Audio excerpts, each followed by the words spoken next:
I'm here with Charlotte Clymer, who runs the Substack Charlotte's Web Thoughts. But more importantly, before we get into the conversation, I have been such an admirer of yours, Charlotte, for so long. Thank you. We have a friend in common who I basically stalked to say, you need to hook me up with Charlotte Clymer because Oh, I need to talk to her because you are truly, I think, kind of a unicorn in on this side of the fight in that you are an incredible communicator and you come at this from about 25 different perspectives. I mean, you're a former military person, you're from Texas, so you're mhm, not a good, Northeast liberal like me. You are a trans woman, and you are, as I said, just an incredible communicator, somebody who really knows how to talk to everybody on every side of the issue. And I say that as somebody who's been following you on social media, and you address the oh, trolls just as respectfully as you deal with everybody else. And so I just thought that people would benefit from your wisdom. And I'm somebody who writes a lot about the Democratic Party and our failure, in my view, to really be able to communicate properly in the last several years. I wanted to get your thoughts. So thank you so much for joining me for this chat. And I know that people are going to be able to get a lot out of you. Before we get into kind of the global issue with everything mm, going on, I wanted to talk about something that happened today mm, because I found it to be appalling. And I don't know, actually, I haven't talked to you at all and haven't followed you today on social media as to what you said about it mm, because I've been swamped. But for people who don't know, Gavin Newsom, the governor of California, who's very clearly running for president, in a few years, and somebody who has, I think, made some inroads with different factions of the Democratic Party, somebody who prides himself on going into the lion's den of Fox News, where I used to work very often, and talking to people on every side of the equation, including Sean Hannity, for which I don't begrudge him. If you remember, he did a debate with Ron DeSantis in the middle of this last presidential election, which I thought was kind of odd when you had two real candidates running, but yeah. whatever. But he did something today, Charlotte, that I thought was just very odd. He went on Charlie Kirk's show, and Charlie Kirk is not just some Fox News, that would be bad enough, but Oh, he's not just some Fox News radical. Charlie Kirk is, a bigot and a liar and a mhm, hater and somebody who does not truly wishes ill upon people who don't agree with him. It's not just that he's somebody who has a differing opinion from yours and mine. that's right. Yeah, and said stuff about the trans community that I thought was just gratuitous. Like, if you want to have a real debate about women in sports and trans women in sports, and you come at it from a thoughtful perspective, I don't begrudge you if you are much like I don't begrudge people who are pro-life because I while I don't agree with them, I understand where they're coming from. Right. I don't necessarily agree with him on this issue, but I understand where you're coming from. But to me, he kind of you tell me, I think he kind of gratuitously went after the trans community to score political points with, I guess, the Charlie Kirk faction of the Democratic primary electorate. Like, I'm trying to think who in the Democratic Party that's going to be voting for Gavin Newsom to be the Democratic nominee is like, you know Mm. what? Now that he spoke to Charlie Kirk, I think this is my guy. Like, what do you make of that? Yeah, well, I mean, first of all, Julie, thank you for having me on Yeah, tonight. I've been a big admirer of yours for a long time, especially Lift Our Voices. I mean, thank you. you've been such a great advocate for vulnerable people across the spectrum, and just it really is a treat to be able to be in conversation with you. And also to all of you watching, it's been a long day, and I did not put on makeup or professional clothing. I just decided to go casual, so I apologize for not looking my best, You but look great. thank you. I appreciate that. Um, you know, the thing is, when it comes to trans kids in sports, there are, I think, a lot of people in this country who don't know any trans people, who don't know a lot about trans healthcare, and they have fair questions. They have fair concerns because they've heard a lot of propaganda that didn't make much sense. That, from their perspective, and I would say from my perspective as well, because I share that perspective with them, we grew up in areas of the country where we were taught in sixth grade biology that there were only two sexes. Yeah. We were taught that biology is a binary construct in terms of DNA and genomes and whatnot, and that there are men and there are women. And so I understand that. I get that. And I don't begrudge the tens of millions of people in this country who have understandable concern or confusion on this issue. My beef is with Gavin Newsom for knowing that trans people do exist, for knowing that the transports issue is a massive right wing fraudulent campaign of propaganda that is meant to divide people, that is not based in reality, that relies on, I would say, data that is at best threadbare and at worst is deeply cynical and intentionally hateful. And it feels as though Gavin Newsom, even though he is well informed, and I guarantee you he's well informed on this issue, he has decided, since he wants to run for president in 2028, that in order to reposition himself as palatable to conservatives and a lot of moderates in this country, the trans youth are the easiest community to throw under the bus in order to support his own political ambitions. And that's all this is. Now, if Gavin Newsom had done a conversation with someone reasonable and said, "Hey, this issue is pretty thorny. Why don't we talk about this and figure out, the particulars so that we can all get on the same page and come up with a reasonable approach to ensure that there is fairness in sports, that we are certainly growing women's athletics and girls' athletics, that we are protecting the inspiring trajectory of women's sports over the past decade, especially." That would make sense to me. But that's not what he did. He invited Charlie Kirk on the first episode of his new podcast.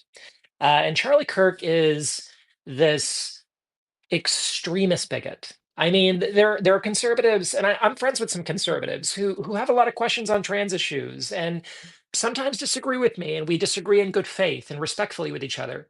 Charlie Kirk is not that. Charlie Kirk literally wants to eradicate the trans community. He doesn't want us to exist. He openly says that trans people should not exist, that we should be oppressed, and that we are pretty much antithetical to ideal American society. This would be like going on a podcast with David Duke to talk about Black Lives Matter. That's pretty much the analogy that we're looking at Great here. analogy. Yeah. Yes.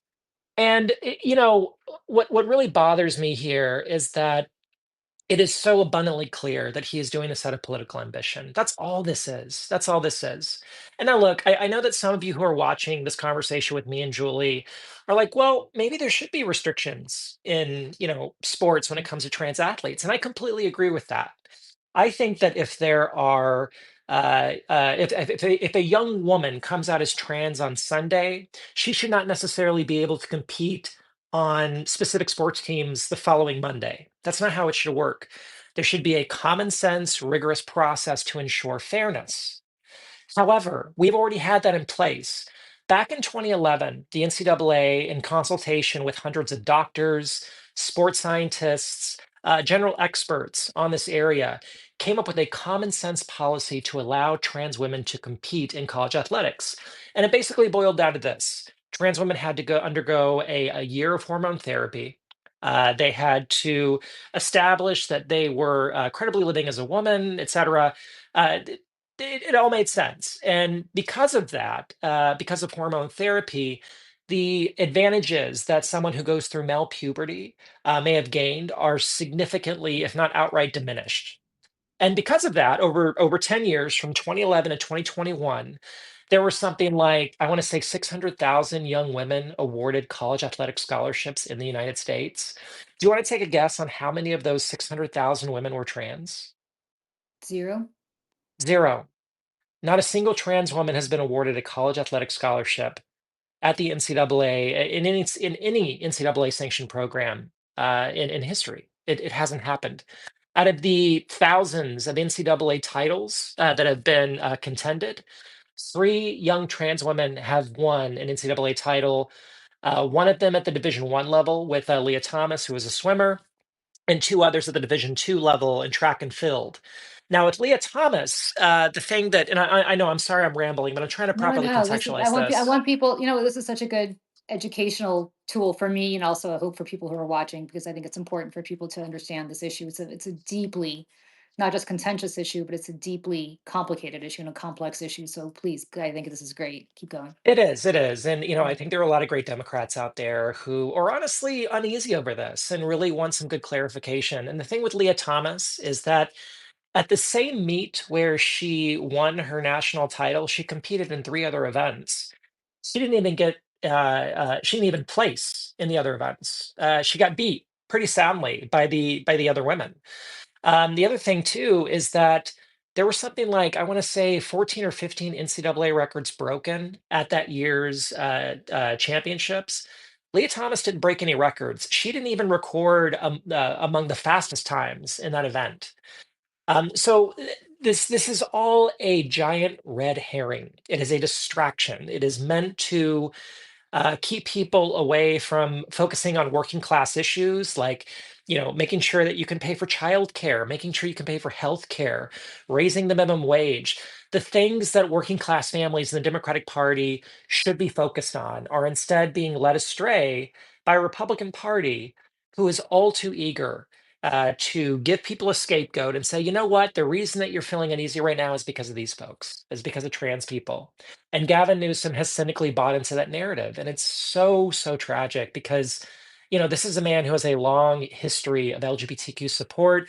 He famously married same sex couples in 2004 when he was mayor of San Francisco.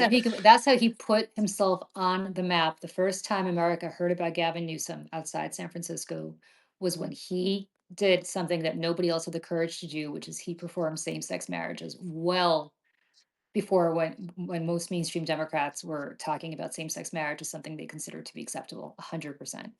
That's right. That's right. And he knows what's right on this issue. He does. I guarantee you, he knows the actual particulars of trans youth in sports. He knows that out of the 500,000 NCAA athletes, fewer than 10 are trans. Fewer than 10 out of 500,000. This is not an issue. This is seeking a solution to a problem that doesn't exist. That's basically what this is. And so, my heart was broken this morning because I have admired Gavin Newsom for a long time, and it's clear that he is choosing the easier wrong over the harder right, and that's really sad.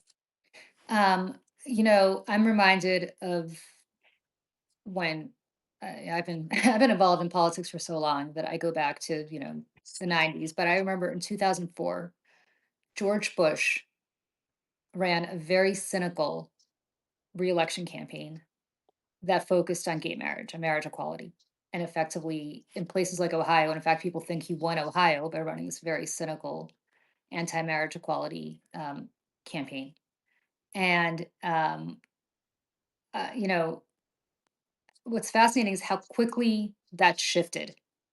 Mm, Very quickly. I mean, it was incredibly controversial until it wasn't. And then less than, I think, what is it, about a decade later, marriage equality became the law of the land. And now nobody, I mean, yes, there are bigots like Charlie Kirk and others, I'm sure, who don't approve of it, but by and large, America has come to accept marriage equality as something that's fine. Nobody really has an issue with it. I shouldn't say nobody, but for the most part, it's yeah. mainstreamed. That took almost no time. And I just remember having conversations with Democratic politicians. I remember being in, I think it was in New Jersey, in 20, I don't remember when, I think it was 2009. Yes, it was in Mm, 2009. New Jersey voted on legislation to make marriage equality legal. And it was a Democratic legislature and a Democratic governor. And they voted it down. They voted it down.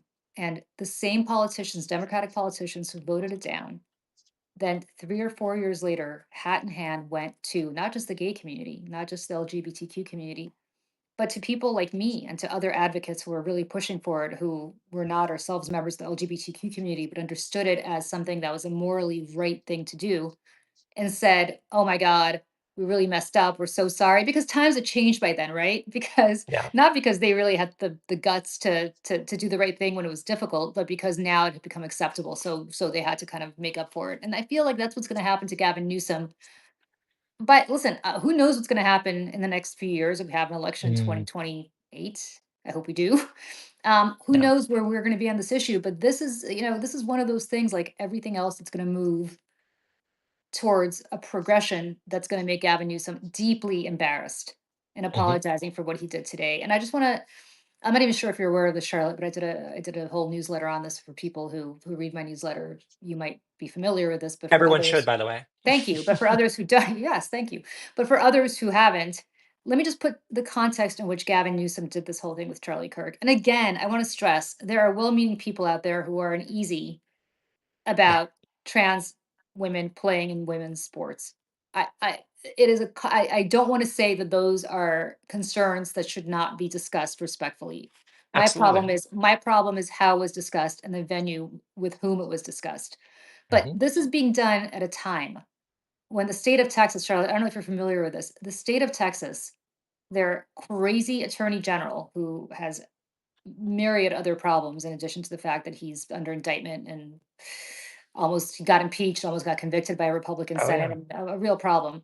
in Paxton. Because yeah, because Ken Paxton can't leave well enough alone, is suing the NCAA, which since late last year does not allow trans women to compete. They can still practice with the team, but they can no longer compete That's right. in sports. That's not good enough for him. He wants people, women specifically, to take a test to prove that they are biological women. And let me tell you what these tests entail, because apparently having a blood test with an X, XX chromosome is not that clear cut. There are plenty of women who have an or it's not as clear cut as you would think. It's Men, not at all. yeah, Yeah. it's not at all, right? So the way to do this, and this is not coming from me, the 19th did an article on this, and the hmm BBC did an article on this. You have to they measure your breast size hmm and the size of your clitoris. So, Yes. so I just want people to understand. I have a 12-year-old boy, but if I had a 12-year-old girl and she was on the track to compete for some sort of college scholarship. Let's say she was playing soccer and she wanted to compete for a college scholarship. And I knew that the way that she would be able to compete in the NCAA would be to eventually have to have some weirdo bureaucrat doctor measure her breasts and measure her clitoris to make sure that she is a biological woman. You know what I would say? I think maybe do something else. Maybe take up the violin. Maybe don't play sports. This is first of all a backdoor way to get rid of Title IX to get women out of That's right. sports, period. But understand like this is like Gilead shit. This is getting to a point where you're exploiting, as Charlotte said, fewer than 10 trans athletes in the NCAA. That's according to Charlie Baker, the head of the NCAA, a former Republican governor of Massachusetts, I might add. This is not some wide eyed liberal. Right. And despite the fact that there are fewer than 10 trans women in college sport, I think it's actually trans people. I'm not even sure it's Trans trans people women. generally. Yeah, Yeah. trans people. They are using the trans community for such to me nefarious means. And people like Charlie Kirk support this. Yeah. And that's who Gavin Newsom sat down with today. Yeah. And, Charlie Kirk isn't just about trans people in sports. He wants to eliminate gender affirming care for trans people. He wants employers to be able to fire trans Yeah. people. He wants landlords and owners of housing to be able to deny housing to trans people. He wants trans people completely eliminated from society, and that is not hyperbole. He does not want us to exist. He has said this openly. That is where he comes from. And when I look at this very gross approach to basically genital inspections for Mhm. girls and women, this harkens back to the early 20th century when women were first getting into international athletics on a competitive level. The International Olympic Committee used to do the same kind of tests with women. They would measure their breast size, they would measure their Yeah. figure, they would ensure that women looked like women in order to compete. So there is a long history of ensuring that women look a certain way, which is a very white European centric presentation in order for them to qualify as women and compete. There's also a long history of famous women athletes being, and I'm sure you've heard this term before, being trans investigated. So that means that you take a woman who is assigned female at birth, a non-trans woman, and you call into question her gender identity and accuse her of being transgender because she doesn't look the part. She doesn't look Oh, sure. trans enough. The entire and by the way, the entire WNBA, Serena Williams, I mean, name it.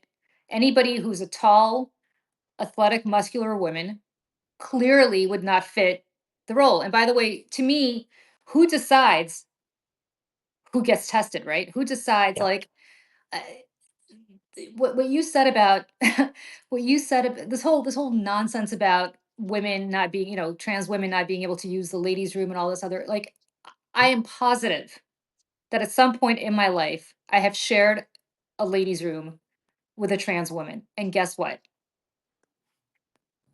no issues. Not only do I not know if I did or I didn't, but even if I knew it, Charlotte, if you were in the stall next to me, why would I care? Yeah, Why does it matter? Like that's the part to me that makes no sense. Like you're denying housing to trans people. Why? What is a trans neighbor living next door to you going to do to you? that's right. That I'm not going to do to you. What is the Yeah, difference? And that I nobody ever think. asks them that question. Like nobody ever says to them, "Hey, calm down on this whole trans thing and just ask, what is it about your life that is bothered by a trans person living next door to you?" Mhm, Because to me, it harkens back to I don't want any back in the redlining days. I don't want any black people living next door to me. I don't mhm. want any Jewish people living next door to me. Why?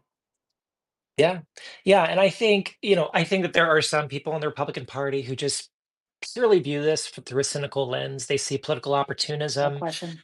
It's a great wedge issue for them. But I also think that there are millions of Americans who are genuinely uncomfortable with trans people. It's not about safety or fairness or about their children. It's not about that. Because when you talk to these folks, specifically these folks, not everyone, but specifically these folks, when you talk to them in good faith and try to outline or debunk all the myths out there about trans people, eventually you both reach the conclusion that it's very clear they're just uncomfortable being around trans people. And the reason being, and this is my personal theory, some trans people don't agree with me on this, and that's fine. But I think we live in very uncertain times. And when things are uncertain, we tend to cling to things that are very certain. Now, where I come from when I was growing up, there were things that were very certain, and gender was one of them. I grew up being taught that women are women and men are men, and there are gender roles for women and gender roles for men. And so I understand that perspective. I get having that conditioning. And I think that some people have clung to this so deeply that the world is changing so fast that they look at trans people and it really makes them uncomfortable to see yet another thing that to them was certain. And now they come to find out that not only is it, it's certainly sociologically uncertain, but it's also scientifically uncertain. Trans people have existed all over the world throughout all of recorded human history. Every country, every culture, every race, every ethnicity, every religion, every continent, all around the world for thousands of years. You can go back to ancient Greece. You can go to Native American tribes here in the United States. Trans people and non-binary people have existed forever. For as long as there's been humans, we've existed, but we have not been visible. And we are emerging from this era in which we saw a very quick acceleration of particularly gay rights, same-sex marriage, gay adoption, etc. And I think it has been so quick and the world seems so chaotic and uncertain that there are a lot of people in this country who are just saying like enough. I can't do it anymore. I can't learn this quickly about all these changing norms, about things that used to be normal and typical for me. And so I'm somewhat sympathetic to that, somewhat. But what I don't appreciate is that when you try to meet folks like this in good faith, when you try to meet them where they are and explain, look, it doesn't mean that your kid, there is nothing I can do to make your kid trans. I promise you that. There is no book I can read to them. There is no movie I can show them that is going to make them trans Right. because trans people don't choose to be trans. We just don't. The only choice we make is whether or not to come out as trans. And thank God we are moving toward a society in which young people are no longer killing themselves because they're holding this deep down secret over their gender dysphoria and decide, you know what, if I can't be myself and if I have to go through this psychological torture, I might as well kill myself. I would rather adults be uncomfortable with having gender identity challenged than any young person taking their own life because they feel it's not worth living. Question. No question. And, I remember being in high school in the 80s and in the very early 90s. And there were kids who, in retrospect, were clearly struggling because they were gay. This is before we even get to the whole trans issue, right? Oh, yeah. How old are you, by And the way, if you don't mind me asking, or what year did you graduate high school? 91. 91. Okay. Yeah. Yeah. So yeah, Yeah. we're not too far away. Yeah. Yeah, yeah, yeah. So, in a retrospect, some of those people now are living their, kind of follow them on Facebook, living literally their best lives. But I think Mm, about how if somebody was just cruel to them one extra time, that they would probably not be living their best lives right now because it was just not in suburban New Jersey where I grew up. It's not that I grew up in, I went to school in Princeton, so it's not like a conservative town. It was obviously a college town, um, but yet, like there's one, I remember this one boy who everybody's like, oh, he's a little effeminate, but it never occurred to anybody that he could be gay because that was just not mm. on anybody's radar back then, which is ironic. I mean, crazy now that I think about it. It's not like Oh yeah. 1950, this was the 80s, but still. And yet, like, you know, people kind of, the guys kind of bullied him for being effeminate and being whatever. And I have no idea. I wasn't really particularly close to him, but I just think about what must have been going on in his head when he came home every night. I think about him so often, because he probably doesn't even remember who I am. And I think about him so often because I keep thinking about what this does to kids far and apart from the typical bullying that kids have to go through in school, which Mm. everybody, I don't care how popular you were in high school, everybody had some sort of bad thing happen to them. Right. But, but to then have to live with your identity being challenged and not being able to talk to anybody about it. And that's just somebody whose sexual orientation is not what everybody else's, or he thought everybody else's was. Now, Mhm. layer on top of that, that you're effectively trapped in a body that you can't relate to because, I mean, you tell me, you grew up in a Christian conservative house, right? In Texas. Well, it's interesting. So, I grew up in conservative Central Texas, right, but my father was certainly not LGBTQ friendly. That's for right. sure. My thing was, and by the way, not all trans people are the same. Some trans people will discover late in life that, oh, that's why I've been so miserable all this time is because I have gender dysphoria and I'm actually trans. And then they go talk to a therapist and, go on the path of transition. Some of us, it starts early though. Like I remember being 3 or 4 and knowing that I wanted to be a girl and not understanding why and being very scared of that. And so, my approach growing up was, you know what, this is just something wrong with me, and I'm just going to be as good a kid, as good a kid, as good a kid as I can be. And so maybe God will cleanse this from me. Maybe if I pray enough, God will take this away. And so, I spent every day praying through high school, and I got really good grades, and I played football, and I was student body president, and I was really good at two shoes because I thought, you know what, if I'm not doing enough to be a good kid, so that's why God has not taken away this feeling inside me of wanting to be a girl. So I didn't even know the word transgender until I was in high school, by the way. And it scared me. It scared me so deeply the first time I saw it that I just immediately just avoided it. Just put it in a lockbox in the back of my mind and tried to forget about it. I graduated high school and joined the military. And I joined the military because I wanted to serve my country. I felt it was the right thing to do. But there was a part of me that wondered if I go to basic training and if I serve, however many years in the military, maybe that will be the thing that finally cements my masculinity and wanting to be a woman will be cleansed from my soul by going through that trial by fire in the military. And it wasn't 18 months into my enlistment that I just had to admit to myself, this is never going away. I've done all this stuff. I enlisted in the infantry and I am running around all the time with guns and doing everything I'm supposed to be doing as a young man in the United States. And this feeling isn't going away. And so it'd be several more years before I finally came out and talked to a therapist and whatnot.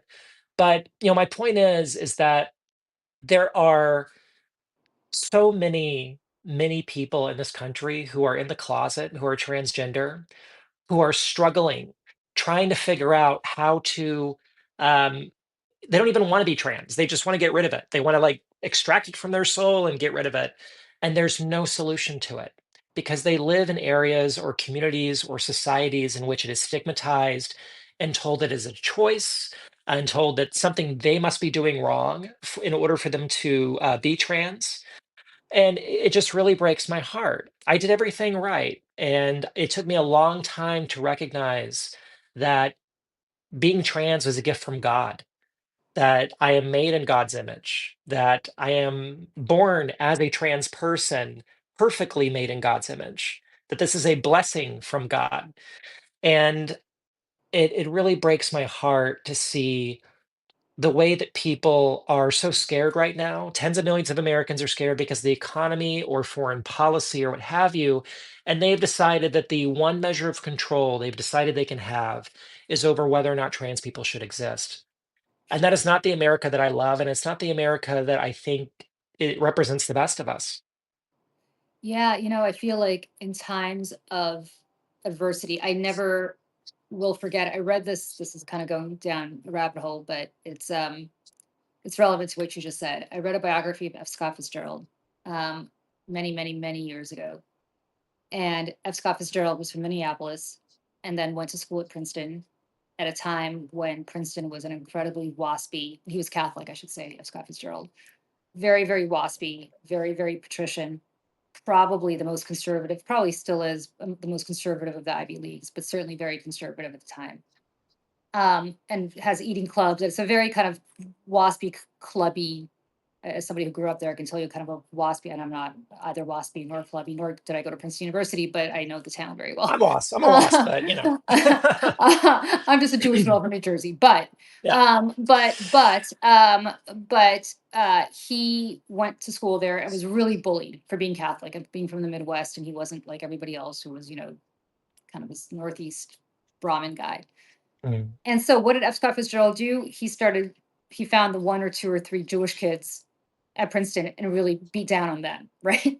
Like yeah, he felt so bad about how he was being treated as a Midwestern Catholic that he had to find somebody even more discriminated community to beat down on. And so he decided that he was going to bully the Jews who were at yeah, Princeton. And to me, that says it all about where we are as a country right now. Because you're absolutely right. People are terrified. Um, People are watching the transformation of our economy. And I'm not talking about the ups and downs of inflation or anything else. I'm talking about the real transformation from a manufacturing base over the last 40 years, 50 years to now. AI is going to be taking a lot more jobs. People are terrified of all of those yeah. changes. Um, uh, Frankly, if you've been a white man in this country, and I hate being critical. I'm married to a white man. I am the mother of a white man, so I don't mean at all critical of white men, No, but absolutely not.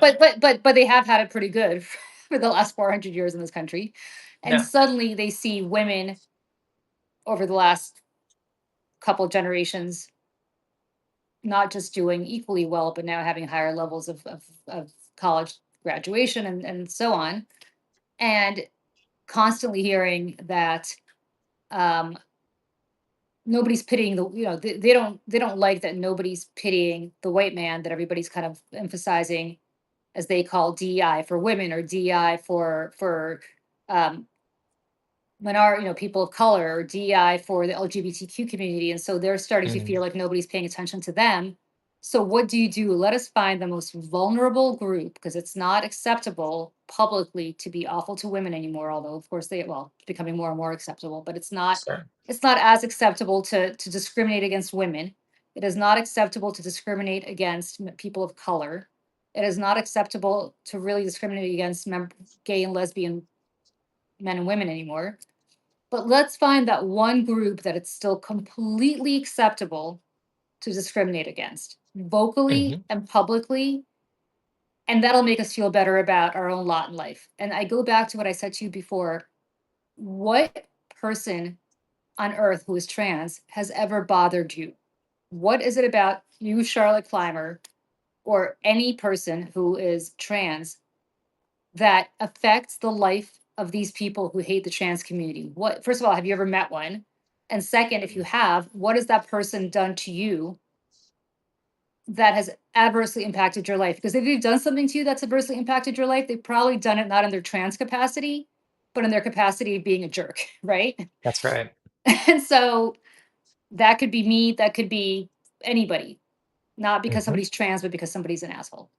If somebody That's was bad right. to you, if somebody was bad to you. So nobody can answer that question for me. Like, I truly, I would like to speak to Charlie Kirk for one moment, just to pose that question to him. That's actually what Gavin Newsom should have done. Ask that question and then ended the conversation. If he had to have a conversation with Charlie Kirk, because I don't mind. Listen, I spent 10 years as the in-house Democrat at Fox News. I certainly don't mind engaging people with whom I disagree. I'm totally fine with it. In fact, I think it's from a Yeah, communications perspective, it's necessary because you're not going to change hearts and minds if you ignore people like that. But totally you agree. have to ask that question, right? Just ask the question, why? What is it about? And I bet you he couldn't answer. I No, bet you he no. wouldn't. Not in a good faith way. No. Right, right. No, if he had to speak truthfully, I think that someone like Charlie Kirk, specifically Charlie Kirk, I think that for him, it's far more about the grifting, Oh, it's the right? money. Like Yeah, yeah, weaponizing people's yeah. discomfort in order to make money and grow his profile within this movement. I think there is a spectrum of discomfort with people who are uncomfortable with trans folks, and there are various reasons. One of them, I think, is that straight men are afraid of being attracted to trans women because it might mean something about them. There like are like a lot like of, like like the crying game, right? That was like the yeah, best, yeah, best no, example of that. Right. that's right. That's right. And I tell you what, there are a lot of trans women who are not openly trans, meaning that they present as women, they are perceived as women, but a lot of, most folks who meet them don't know that they're trans. And they are put in danger when, even at a bar, if a man finds them attractive and then, somehow discovers they're trans, he gets really defensive and Oh yeah. angry and irate and then attacks them. And there are a lot of trans women who have been killed this way, not because they did anything wrong, not because they were bothering anybody, but because they simply existed. Yeah. And they had to be the final point of accountability for a man who was so uncomfortable being attracted to a trans woman. And what that must mean about him, to me, it doesn't mean anything, but what that must mean about him so that he would kill her. I think for some women, they have been told or conditioned to believe that trans women are somehow mocking them, that trans men are mocking femininity, or that that I believe as a trans woman that I am the exact same as a non-trans woman, and I don't believe that. I don't have a uterus. I cannot get pregnant. I certainly don't menstruate. I don't understand specific struggles that non-trans women have gone through. Count We have count two your very bless different. count your blessings in the last one, but keep going. Yeah, yeah, Yeah. no kidding. Yeah, and by the way, Right. I have no desire to get pregnant or menstruate for that matter. Right. But there are a lot of women who I think have been told that trans women are co-opting their identity and don't understand everything that women go through. And meanwhile, trans women are more likely to be discriminated against, more likely to be sexually harassed, more likely to be killed, more likely to be raped. There are so many statistics in which trans women are quite literally intentionally targeted for being a trans woman. And I'm not saying that this isn't complicated or that there aren't women in this country who are coming from an understandable perspective. One I might disagree with, but it's understandable given the environment in which they grew up or given the community in which they live. Fine. Let's have a discussion. Let's meet, in some common ground and compare perspectives. Because the truth is that big question that Republicans love to ask, what is a woman? It can't be answered. That's the great conceit of that question, is that it can't be answered. There is no definition. There is no clear definition of a woman that does not exclude other women. So for example, let's take every person, every woman who is assigned female at birth. And if you ask Republicans, like, okay, what do you think is a woman? They'll be like, well, she's an adult human female. Okay, but what is an adult human female? What makes someone an adult human female? They'll be like, well, she's born with a uterus. And then you point out, well, actually, there is a percentage of women who are assigned female at birth who are born without a uterus, or who don't menstruate for whatever reason. So, does having a Yeah. uterus, or menstruating, or the capacity to get pregnant make someone a woman? And they're like, well, that's not what it means. It means that this is a person with excess chromosomes. And then you point out, well, actually, there are far more than just X, Y, and XX. There are six common, they're called karyotypes. That's what XX and XY are. They're a karyotype. And there are six common ones. Now, that's fine, but this is going to blow your mind even more. And I know you know this, but a lot of the wonderful folks watching this don't know this. There are a lot of folks who are assigned female at birth who have XY chromosomes, who women who are assigned female at birth who have XY chromosomes, and men who are assigned male at birth who have XX chromosomes. This is an actual biological dynamic. So then you come back with that, and Republicans will say, well, that's not what I mean. I mean, she just needs to look like a woman. Well, what does a woman look like? And then when you really drill down into it, what they mean is a white, European centric Yep. woman. And ideally, for a lot of them, it's a blonde, blue haired, 5'4" woman who has an hourglass figure. It is the male gaze at work. That's all it's about. When it comes down to it, Republicans are wanting women to subscribe to the male gaze and how they prefer an ideal woman should look. There is no rational answer to this question. For me, if someone identifies as a woman, they're a woman, period. That doesn't mean they get special treatment. That doesn't mean they should not be held to the same standard of conduct and ethics. That does not mean they should not recognize their privilege, as I recognize my privilege in not having a uterus. I'm an ally to women who can be raped and impregnated and need abortion access. But it doesn't mean that there is a clearly defined scientific answer to what is a woman, because there's not. And what I love about this is you mentioned that they would say, well, it's a woman who's got, the XX chromosome. And I will tell you, I have no idea what kind of chromosomes I have. I've never been Nor tested do for I. it, right? I've never been tested for it. And I bet you neither has anybody who asks that question. No. I bet you Charlie Kirk, to use him as one example, has no idea what kind of he just assumes he's got XY chromosomes. Like I assume that I've got XX chromosomes, but I might not because you pointed out very astutely that there are six different spectra of this, and the reality is that we don't know. I mean, we know he got Mhm. tested, but this goes back to this crazy Ken Paxton thing, which is because of what you said. They acknowledge actually the other side that what you said is accurate, so it's not enough to test for those chromosomes. You've also got to test breast size. Well, I'm sorry to tell you, I have plenty of friends who have who are I've always known them to be women. I grew up with them and they're flat chested. Not Yeah. everybody's got boobs, right? And I've Yeah. never checked out another woman's clitoris because I haven't. But I have Yeah. no idea what the appropriate size is for it. I actually don't know what the appropriate size is for it, but I'm very But we all know disturbed. that vagina is very Yeah, but wildly different in, yeah, but yeah, I'm very curious as to who decides what that appropriate size is, and that's how you get to play at the NCAA level. I mean, yeah. when I tell people this, I just remember we talked about it on for people who joined us on Saturday on our coffee and conversation show on Saturday, and people like I had to actually put these articles in the chat because their minds were blown. They're just like, this can't be. And I just want people to understand this is where they're going because Yeah. it's not about the trans community. That's just a convenient scapegoat to divide. It's about going after all women too. Yeah. And the trans community is just the tip of the spear. Hmm. That's what they do. And I did not want to spend all this time talking about Gavin Newsom going, and Well, Charlie and Kirk because neither of them actually deserve to have after today deserve to have that kind of time devoted to them. I'm just deeply disappointed. I'll tell you this: I don't know Gavin Newsom well. I've met him a few times. He used to be I know his married to one of, wife. yeah, his wife is I think fantastic. She's Um, fantastic, but she has not spoken out about this, and yeah, I considered her a friend not too long ago, and it's pretty yeah, sad that she's been um, silent. yeah. I don't know how much Jen speaks out about. Does she speak out about other stuff he does? I feel like they kind of have their own thing going I on. mean, she's been pretty clear on her support for trans rights in the past. In fact, she was the first um, spouse of a governor to go by first partner, I not know, I first know, wife. I know. Jen is great.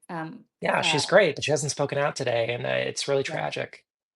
I do Um, want to say something to your viewers, though, real quick, yes. because I do feel like, look, polling shows that more than 60% of Americans don't believe they personally know a trans person, meaning that they don't know anyone in their life who they understand is transgender. And because of that, there's a lot of confusion. I think a lot of your viewers might find these issues intimidating. They might be a little scared or uneasy over them. And that's normal. That's understandable. It's okay to be uncomfortable. It's perfectly fine to be uncomfortable with concepts that are new or are outside of your experience. But I would encourage people to understand that there are so many trans people who would love to chat with you, who would love to compare perspectives, who I guarantee you'll find a lot more in common with than you'll ever find with an anti-trans bigot. And moreover, discomfort is a gift. It's a gift. Discomfort means that there is learning we have to do. I'm not a perfect person. I make mistakes all the time. I'm a white woman who is not a religious minority, who has all sorts of privileges.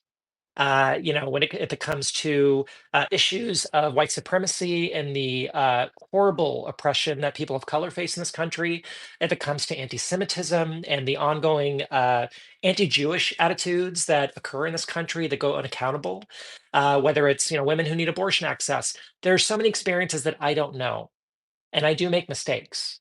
And when that happens, I realize that I have some learning to do. And what I so appreciate are those people who have taken me under their wing and said, "Hey, look, you're a good person, but you need to learn more about this." And I've been so thankful for those people who gracefully invited me in and wanted to give me a little perspective on things I didn't know about.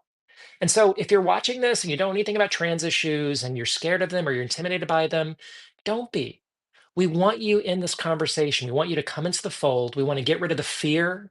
We want to get rid of this so we can focus on issues that should actually matter, like childcare, like healthcare, like making sure that working class families have what they need in this country. That to me is the end goal, making sure that everyone is lifted up and that no one is in this country has to struggle with housing or homelessness or food insecurity or not making enough to make sure that their kid grows up in a healthy and safe environment. That to me is the end goal. All this stuff is unnecessary, it is counterproductive, and it distracts us from what we really should be working toward, which is that no one gets left behind. Well, let me ask you about that. Thank you for saying that because I think it's an incredibly important message for people to hear that it's true that I think most people don't know anybody who's trans, man or woman, and just because you don't know it doesn't first of all doesn't mean you actually don't know anybody. You might just not know anybody who has publicly transitioned, but I That's guarantee right. you probably know somebody who's struggling. Um, but you raise an excellent question that I'm actually struggling with myself, which is that I think the Democratic Party is quite lost in how we're Yeah. communicating these days. And I feel like Republicans and especially Trump are very good at these little shiny objects, including talking about trans mice research at the State of the Oh, Union, whatever that was geez. the other Good day, right? Lord. So like, and everybody kind of jumps on that little shiny object. And on the one hand, you're absolutely right. We should be talking about healthcare. We should be talking about childcare. We should be talking about the fact that the price of eggs is going up. The fact that Donald Trump on August 15th said that he was going to lower grocery prices on day one, and by every metric, they're up. Your 401ks are evaporating with every breath he takes on tariffs, up, down, up, down. I mean, there's so many issues to talk about, and yet, do you let this kind of bigotry go unanswered? I mean, do you just say, "Look, we're not going to focus on you beating up on trans people or you beating up on whoever else you want to beat up on because we want to focus on better polling issues?" Or do you like? I Mm, don't know. What do you think about that? Because I struggle with the fact that if you want to be an ally to an oppressed group of people, you got to stand up and call it out. I feel like in 1933, not enough Germans called out the hatred towards the Jews because they were focused on other issues. And so what ended up happening, Mhm. right? And so I feel like if you don't call it out, it just becomes normalized, as it has, as you mentioned, with Gavin Newsom and others who are now starting to normalize this kind of rhetoric. So what do you do? What do you make of this? That's a damn good question. And I think there's a key point that a lot of folks are understandably missing in all this in terms of the long-term strategy of the Democratic Party. First of all, I'll say this, and this is probably going to sound a little controversial, but it goes to my larger point. If I thought last year that the Democratic Party saying, look, we're going to focus exclusively on economy, we're not going to do anything about trans rights right now, and if I thought that that would have been the solution to overwhelmingly defeating Donald Trump and getting overwhelming majorities in Congress, I would have been okay with that. I would have been fine. I'd been like, you know what? Let's defeat the fascists. Let's take over Congress. Let's make sure that we put some guardrails in place. Then we'll focus on, rights for the trans community. Okay, if that was the reasonable common sense approach, fine. But it's not. It's really not. And I'll tell you why it's not. And it's very simple. I promise it's so easy to understand. Democratic leadership thinks right now, they really do believe this, that once the issue over trans passports and trans people in the military and gender affirming care and trans employment for that matter, once those issues are settled, once the courts have had their say and Donald Trump's executive orders are implemented, that the Republican Party will simply move on and that Democrats will be able to meet them on our strong issues, which tends to be the economy, which tends to be working class families, right? That is what Leader Schumer is thinking right now. That's what Leader Jeffries is thinking right now. They believe that by ignoring trans issues and focusing on broad economic issues, that this is all going to go away, and we will win on the issues that should matter the most. That is a fatal error. Fatal error. Here's what's gonna happen on this trajectory over the next 18 months, and it's very clear to me. Right now, the Republicans see an open goal, and there's no goalie in sight, and they are able to score at will. They are able to keep kicking at this goal, and rack up political points because they know that Democrats are, I would say, at best hesitant and at worst completely unwilling to engage on trans issues publicly.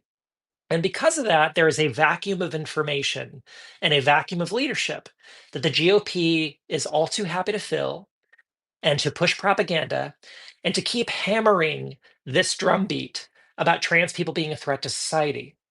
Once this first tier of issues is, gone and settled or whatever, trans passports and gender affirming care for youth and trans kids in sports, they're going to move on to the next tier. They're going to talk about, well, you know what? Actually, we're going to overturn the Bostock ruling from the Supreme Court and allow employers to fire trans people.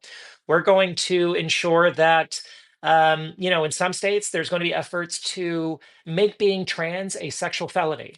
Like you are a sexual offender if you present as transgender in public. They're going to move on to more extreme issues and they're going to dare Democrats to fight back.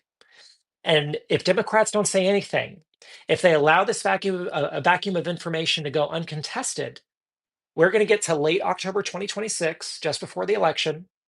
We're going to be in the same situation where propaganda is going wild, unaccountable, where most Americans are getting filled with nonsense information that trans people are coming after your kids. Trans people should be deported. Trans people should be incarcerated for presenting as trans in public, and we're going to get beat again in the midterms. So for me, as a trans person, yes, I would love to. I would love for Democrats just to fight for the sake of the survival of my community. That would be great. But everyone watching this has a stake because as long as we are unwilling as long as our Democratic leadership is unwilling to fight publicly on these issues, the more we are going to suffer at the ballot box because Republicans are not going to let this go. They're not. This is never going away. Trans issues are not going away. If Republicans feel that they can get a significant electoral advantage in pushing the most heinous, destructive propaganda against trans people, and scare the hell out of voters, they're going to keep doing it. They'll just make things up. Doesn't matter what it is. They've already tried to make things up. They've already tried to blame school shootings on trans people when trans people weren't involved. They've lied about trans people preying on kids. They're going to keep doing this. So, my message to Democratic lawmakers right now is understand that if you keep letting this go unchallenged, it's going to hurt all of us. We're going to lose even more seats in the House and Senate, and we'll get our asses kicked in 2028. So we all have a stake in fighting transphobia right now. We all have a measure of survival involved in fighting back against this heinous propaganda. What do you think more broadly? Because I so admire the way that you communicate. You, just for people who don't know or don't follow Charlotte on social media, which you should. And I'm not just saying that because I'm talking to her, but because you really should. The reason I'm talking to Charlotte is because I'm such an admirer of how she communicates in social media and generally, not just on social media. But Mm. as somebody who is such a good communicator, what do you make? What I guess the question, the $64,000 question is, what are Democrats not doing right? I'm not talking about the grassroots because I feel like the Hmm. grassroots actually has kind of figured it out. I'm talking about the people with the megaphone, um, who we elected to be the leaders of the Democratic Party, right? I guess not just Chuck Schumer, not just Hakeem Jeffries, but really, um, the core leadership of the party, like the people who showed up to the State of the Union the other day. Should they have shown up? If they did show up, should they Mm. have done what they did? I have my own thoughts on this, which I'm happy to discuss. But what message should we be conveying in a unified manner that we're not conveying right now? Or maybe we are. I don't know. Whatever you think. So it's a messaging problem. That's what's Right. central here, right? And it's not even necessarily, well, it is what Democrats should be saying. Don't get me wrong, because Democrats should be saying a lot. Democratic leadership specifically should be saying a lot, but we'll put that aside for a second. Right now, it's an infrastructure problem. That's what it is. So, 5 or 10 years ago, the smart messaging strategy was to do cable news hits, to go on the Sunday shows, meet the press, State of the Union on CNN, talk to the New York Times, the Washington Post, USA Today, these big legacy outlets and the cable news programs. And that's how you got a message out. That's how you built your brand and you pushed issues that were important. However, with the rapid expansion of alternative media and with the balkanization of how people get their news now, Republicans have built this entire infrastructure outside of traditional media that is highly effective. And they've spent many, many years building it. So if you talk to the average Republican voter, they might watch Fox News or they might see something on Newsmax, or they might read the occasional article in the Washington Examiner or maybe the Daily Mail when the Daily Mail comments on American issues. But most of the information they're getting are from conservative influencers, are from streaming shows, are from sources that are way outside mainstream media. That's how it's happening. And Republican Party, because they've spent many years building this, has gotten so good at focusing on a central message and then disseminating it to all of the I would say the most influential people in this outside structure. As Democrats, we don't have much of an outside structure right now.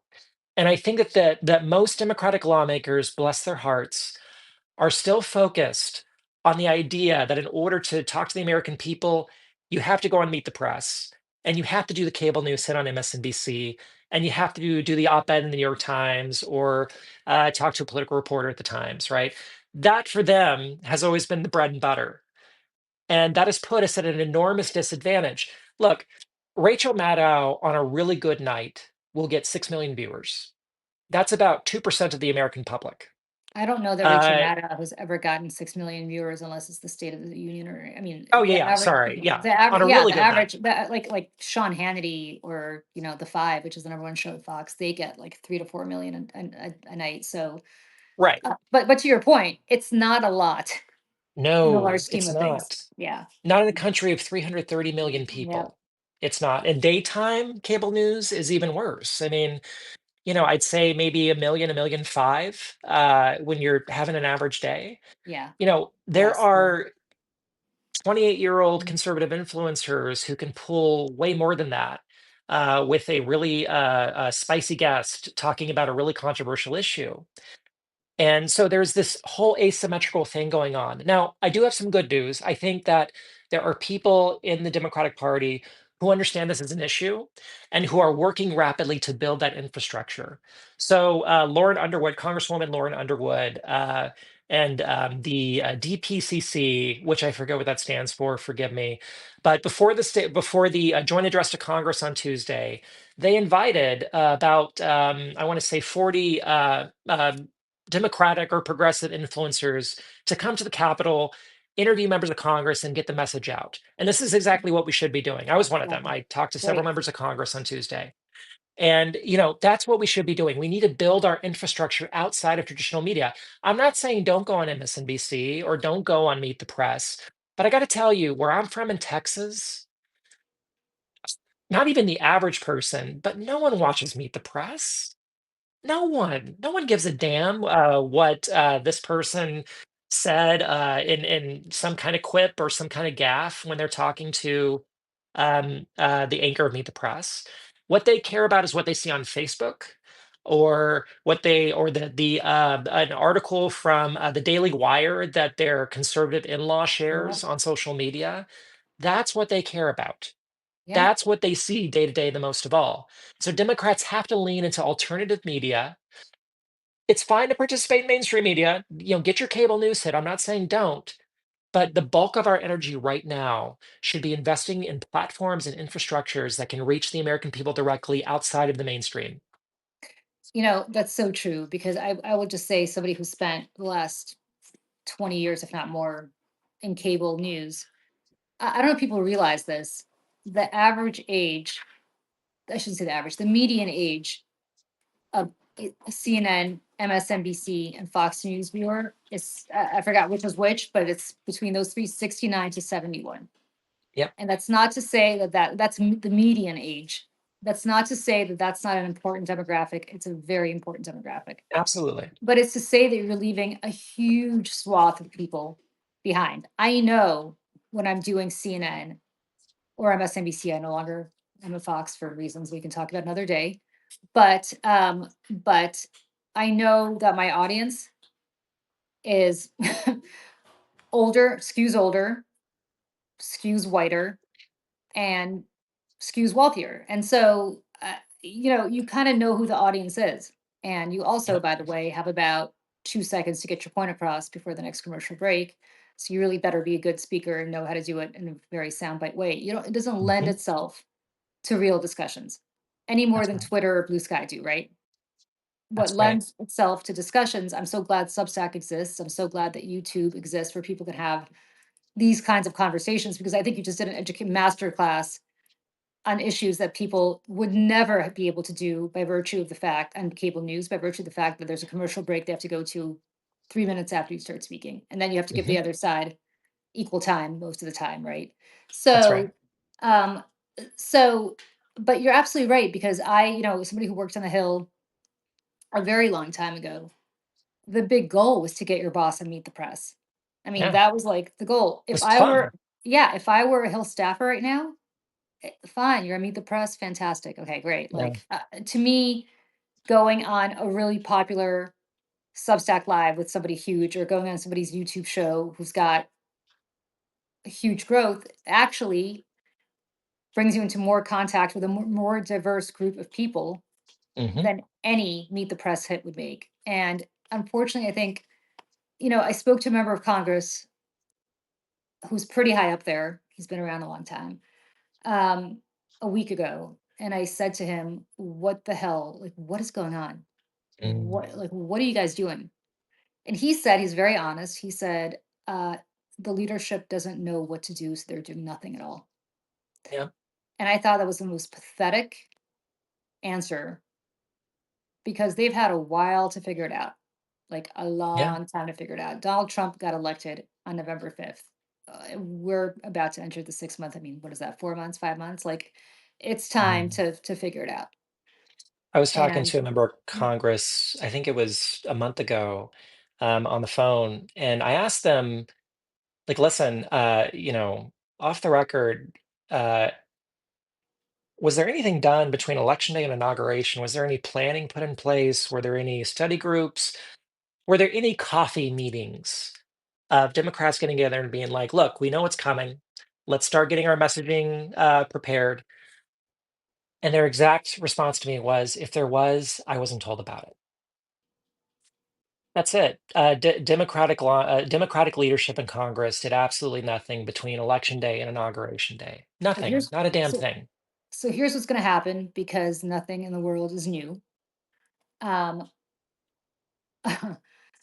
somebody is gonna there's gonna be a situation where somebody is gonna get primaried, somebody really high up, and it's gonna be an Eric Cantor situation. Remember Eric? For people who don't remember, Eric Oh yeah, Cantor was I think he was he the House minority? Sorry, he was he the was either one of the the young guns. Yeah, but no, but he was either the House Majority Leader or the House Whip. I forgot what he was. I think he was the Majority Leader. He was the number two yeah, guy yeah. in the House That's right. uh, in 2010. And he got primaried by a random guy who'd never been in office before, and he lost. And Yeah. that's how you knew the Tea Party had taken over the Republican Party. And in Hmm. short order, John Boehner, who's speaker, retired, and a whole new generation of people came in. Paul Ryan came in, all those people. But I say that because same thing happened here in New York when AOC won, right? Hmm. The whip Yeah, lost that's right. um, to her. And she was a bartender with no political base, but she came in because he wasn't performing. It's going to happen over and over and over again. Because, Yeah, and I'm not even suggesting, and I say this as somebody who's worked my whole life in the establishment wing of the Democratic Party. yeah. But Me too, by the way. yeah, right. And so I don't say this as somebody who's some, like let's burn the house I'm not a down. But leftist. I know I'm at you're the not a leftist. but We're I'm at the pretty. let's burn the house down moment in my life now where at the age of Yeah. 51, I'm like, you know what? Like Bernie Sanders, who I never support, didn't support him when he ran against Hillary, didn't support him when he Me ran neither. against Biden. Like, Nope. he's right, He and is right. it turns out he was right all along, Mm. and not necessarily that my policies and his align on everything, but from a Yeah, yeah. but from a and same with AOC, right? Not that my policies align with hers on many things because they don't. But if she ran against Chuck Schumer right now as a New York voter, and for He'd me to win. say this, is really, I mean, if you know anything about my history, you know where I come from. I'd vote for Just to be AOC. just to be clear, we are Yeah, both establishment Democrats. Neither of us are 100%. leftists. In Yeah, fact, leftists think that we're sellouts. Just to be absolutely. clear. Yeah, yeah, Yeah. yeah. But for us to say this, what the hell does that mean? God, like wake up, Democrats, because for me to say that I would vote for AOC over Chuck Schumer, despite the fact that I actually, from a policy perspective, I'm much more aligned with where Schumer is than where AOC is. For me to say that means that that's how dire the situation has gotten. Yeah. I mean, It's and bad. it's bad. Like when I am sitting here screaming into the void, as are you, as is every single Democrat who's not in office right now, screaming into the void, do something. And the answer is, what can we do when they're minority? Well, you know what? Look at Mitch McConnell, because Mitch Mhm. McConnell knew exactly what to do when he was in the minority. Do you remember 2009? Yeah, Early 2009. So, for those of you who don't know or don't remember how bleak 2009 was for Republicans, it was exceedingly bleak. Democrats walked in with 58 senators. And at several points in 2010, they actually had a filibuster-proof majority. Literally 15 years ago, Democrats had a filibuster-proof majority very briefly. yeah, that's how we We passed had Obamacare. Yeah, Yeah, that's how we passed Obamacare. We had a majority of what, 35, 40 seats in the House. yeah. And there were reporters who were openly saying in early 2009 that they thought it might be unhealthy for the country how incredibly popular Barack Obama was as a leader. They thought it might be unhealthy for free speech or good faith conversations or disagreements on policy. Maybe the Democratic Party should not be this popular because it's bad for policy discussions. Which, okay, valid point, whatever. We can discuss that. But things were looking very That was a bleak for long time Republicans. ago when people had those kinds of discussions. But go on. That's Sorry. right. Yeah. Yeah. And did Republicans back up and say, you know what, maybe we should just meet Democrats where they are? We know that Barack Obama agrees with us on some things. We'll get some policy victories here and there, and then we'll just start rebuilding the party. We'll wait for Democrats to screw up, and we'll start rebuilding the party. No, no, they didn't wait at all. That November in 2008, after they got completely shellacked in the election, they got together and they started organizing and they started doing messaging. They literally sent out memos that December, I believe, and not even January, but that December to every Republican member of the House saying, here's how we are going to be obstructive in the legislative Yeah. process. Here's how we are going to attack Democrats. Here's how we are going to just be antithetical to everything that Barack Obama stands for. Doesn't matter if we even agree with what he's saying. We're just going to say no to as many things as possible. And that is what they proceeded to do. And in 2010, we got our clocks cleaned in the House and in the Senate. It was a red wave that year in Yeah. 2010. So what I'm saying is I am so sick and tired of hearing this very implied reasoning from Democratic leadership that we need to wait for Trump to screw up. That is, can I tell you why that's wrong? Because let's say, Trump is going to screw up. Yeah, that's going to happen. The economy is going to falter significantly. Our foreign policy is abysmal. Fine. We know that there are catastrophes on the horizon approaching us very fast. However, voters still need a vision to come back to. They need something for the Democratic Party to lure them in. We need a vision. We need a plan. We need to say, this is what we stand for. This is what we stand against, which is fascism, attacks on civil liberties, not centering working class families, prioritizing billionaire corruption over childcare, housing, working class wages, all those things. But we're not doing a very good job at giving voters that robust, strong, very confident policy plan and vision. And when Trump does screw up, voters are not going to just come crawling back. I guarantee you that if we stay on this trajectory where we're not presenting a grand, bold vision for the country, voters are not going to say, "Oh, let's go back to the Democrats." They're going to say, "Well, both parties suck. What do Yeah. I do now? Maybe I should just not even vote because they're not working for me." Yeah. It's depressing, and I feel like so many of us are screaming into the void, and I don't know what it's going to take to get them to wake up. I actually decided I was going to start hosting town halls with members of Congress just to ask them these questions. So for people who are paying attention to Mhm. that, I am having Congressman Frank Pallone, who is the ranking Mm, member of the Energy and Commerce Committee, on doing a Substack Live with me next Monday. And the reason he's so important, just for folks to understand, is Medicaid is in his committee. When they yeah, moved to cut Medicaid, he is the ranking member. He was the former chair of that committee. He's the person who's literally the single one person who's protecting Medicaid of anybody in the House. And so I want to talk to him about that. But I also want to ask him, what are you guys doing? He actually has done a good job. He himself has done a very good job communicating, I think, if you go to his social media, but mhm, and just generally the way he's been talking about things. But yeah, he's an important member of Congress. But I do want to I think it's important to press these members of Congress, if you have access to them, as I will on Monday, to have them go back to leadership and say, listen, I'm hearing from content creators, I'm hearing from people of influence in the Democratic grassroots, or I'm hearing from just normal people on the street, whether mhm. at town halls or just at the coffee shop or at the Starbucks as I'm waiting in line. They want answers, they want action.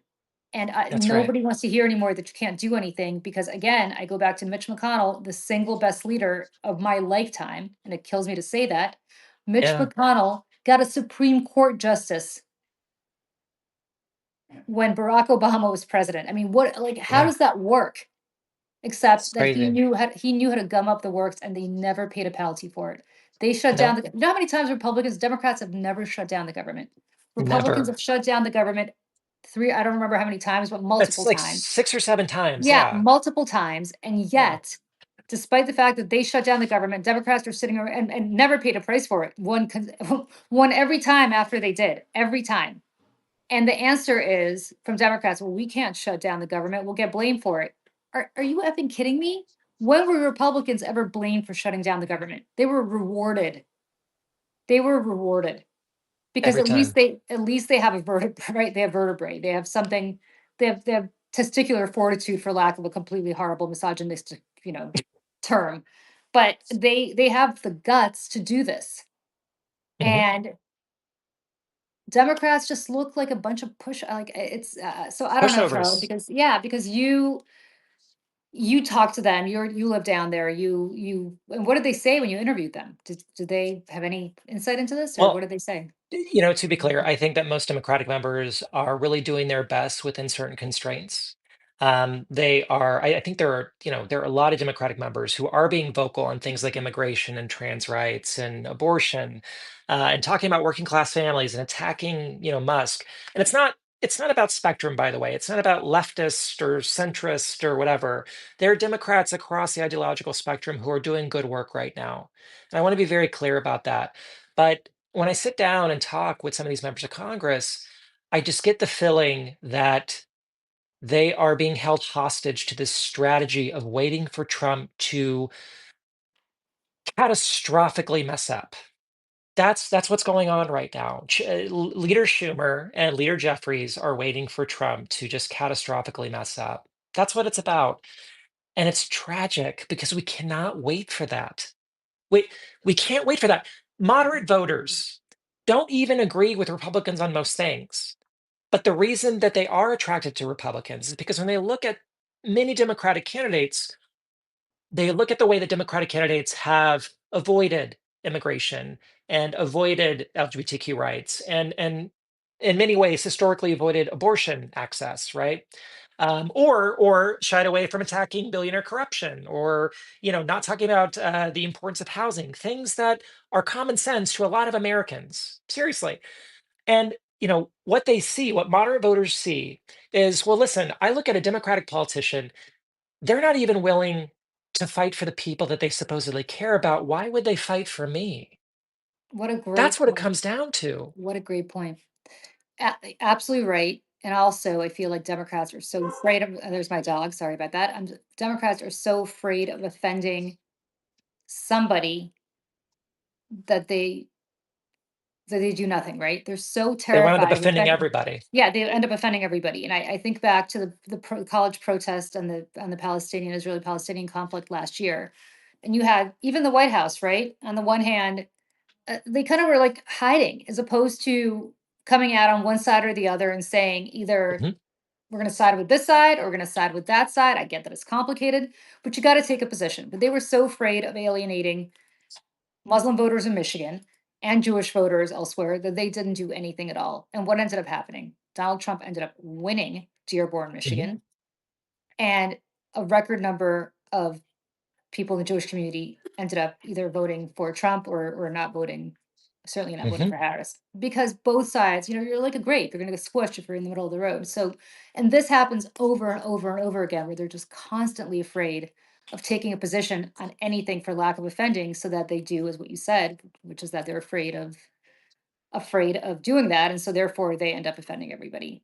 And Confidence is attractive. yeah, I would rather have an elected official who I don't personally like, who I may not want to have coffee with, who is very confident in their policy vision and knows what they want to do and executes it. My favorite president is Lyndon Baines Johnson. That was a problematic that's man the on Texas so girl many. in you. Yeah, Yeah, exactly. Texas girl through and through. all right. Now, there are so many things that LBJ messed up, let me tell you. And there are we can talk about all the ways in which he was problematic. Don't get me wrong. But that man got shit done. Oh yeah. He did not wait. He did not hesitate. He focused on an issue and he's like, you know what? If you're not on board with me, you're against me. I'm getting this done. And people loved him for it. Even people who disagreed with him loved the fact that he would attack it.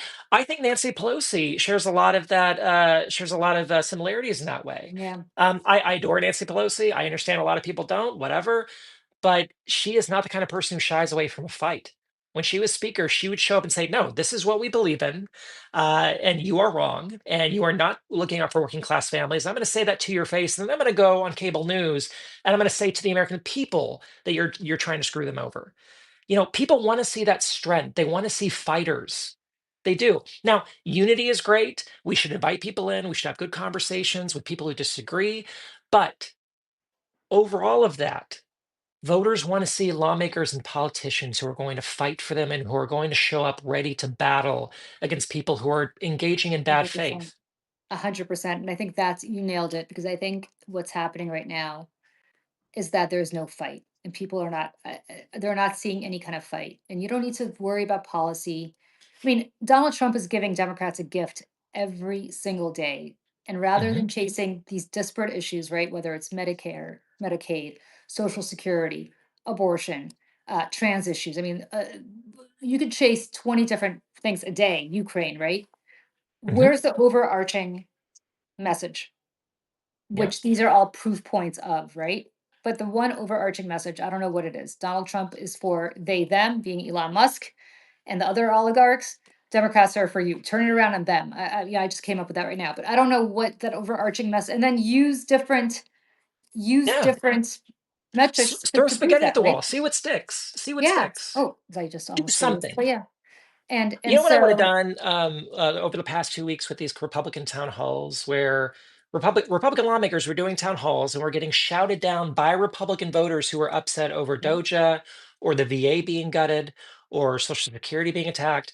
And one Republican congressman walked out of his town hall. His staff pulled him because people were so irate. And these were yeah, not Democrats; these were Republican voters who were shouting at him. If I were Leader Hakeem Jeffries, I would have gone and scheduled a rally, or excuse me, a town hall in that same exact location the next day without hesitation. I would have filmed it. I would have invited every news crew I could, and I would have answered every question those Republican voters had. That is the strategy. That is how we get things done. exactly. Exactly. And by the way, the other thing you're going to have to do, people who are watching, is if they're not doing town halls anymore, and by the way, the word has gone out not to do town halls anymore for Yep. Republicans, because the excuse is these are all paid Democratic protesters. Yeah, okay, I think not. But if they don't do it, do your own town hall. Literally, get a few friends together, rent a VFW out. It's a couple $100. It's not prohibitive, or just get a big room Mhm. somewhere and invite your member of Congress and invite all your Yeah. neighbors. And if the member of Congress doesn't show up, do it anyway. Leave an empty chair. That's how Yeah. you organize. That's how you rally. And by the way, if Democrats were smart, that's what they would be encouraging their state parties to do, to organize, to be able to do. But I don't see that happening. We can have a 5 hour discussion about this, and I know time is running out. And can But we point something out really quickly? yeah, Because yeah, I know you have a lot of viewers who are not yep, necessarily active in politics or may not know how to organize, and they might be intimidated. They might say, well, I'm not qualified to organize a town hall, or I'm not qualified to run yeah, for you are. office, or I'm not qualified to write a position. Let me tell you something. It would shock you how much many elected officials and honestly some reporters don't know about politics and don't know about public policy issues. You are qualified because you are an American citizen, and it is your right to organize. It is your right to rally your community. It is your right to have good faith discussions and disagree with others. Just do it in a public library, do it at your VFW hall, if it's allowed, do it at a school gymnasium, and just invite everybody in your community. And it can be anything. If you want to talk about Social Security, if you want to talk about trans rights, if that's what you want to do, if you want to talk about our national security with these horrible attacks on Vladimir, excuse me, Mr. Zelensky in Ukraine, Vladimir Zelensky, yep. you are qualified.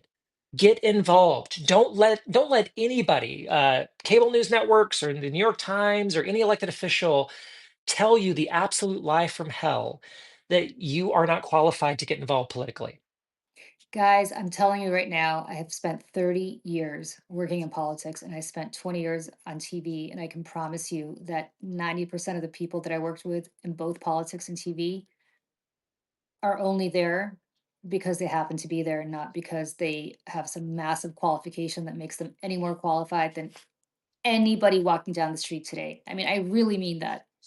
Yep. We all fake it till they make it, right? Hmm. You get the opportunity and you seize it and you see what works and what doesn't. I can tell you from my own personal experience, I launched a nonprofit along with my former Fox News colleague Gretchen Carlson Yeah. about 5 years ago. We didn't know the first thing about launching a nonprofit, and I promise you, we if we knew then what we knew now, I don't think we'd have the guts to do it, because we didn't know what we didn't know.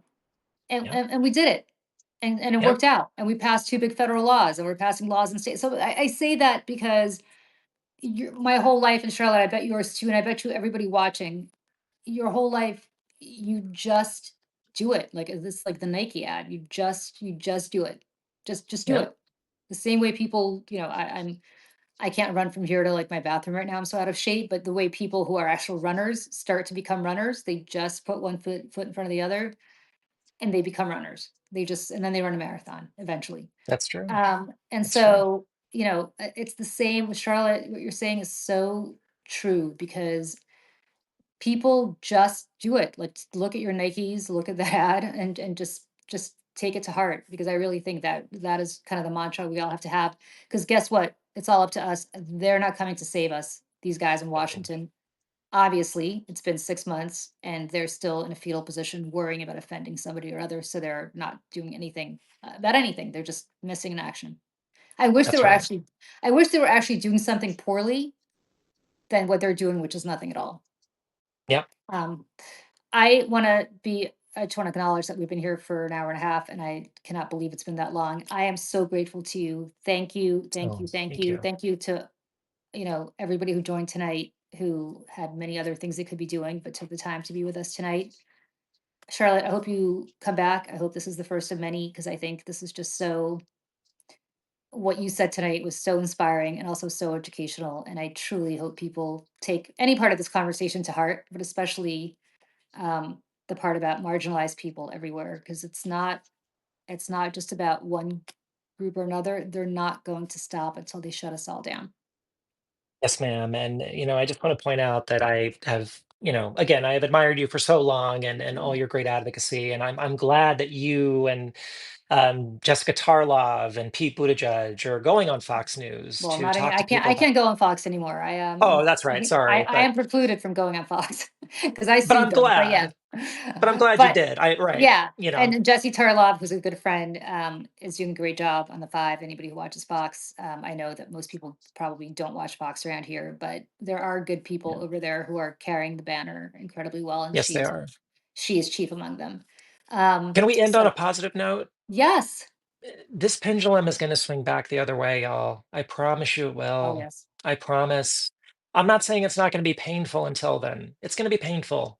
We're about to go through a lot of we're about to go through a lot of dark moments. I'm not going to lie to you. But the pendulum is going to swing back, and there will be a backlash against Trump. The economy is going to fail, foreign policy is going to fail. There will be a backlash.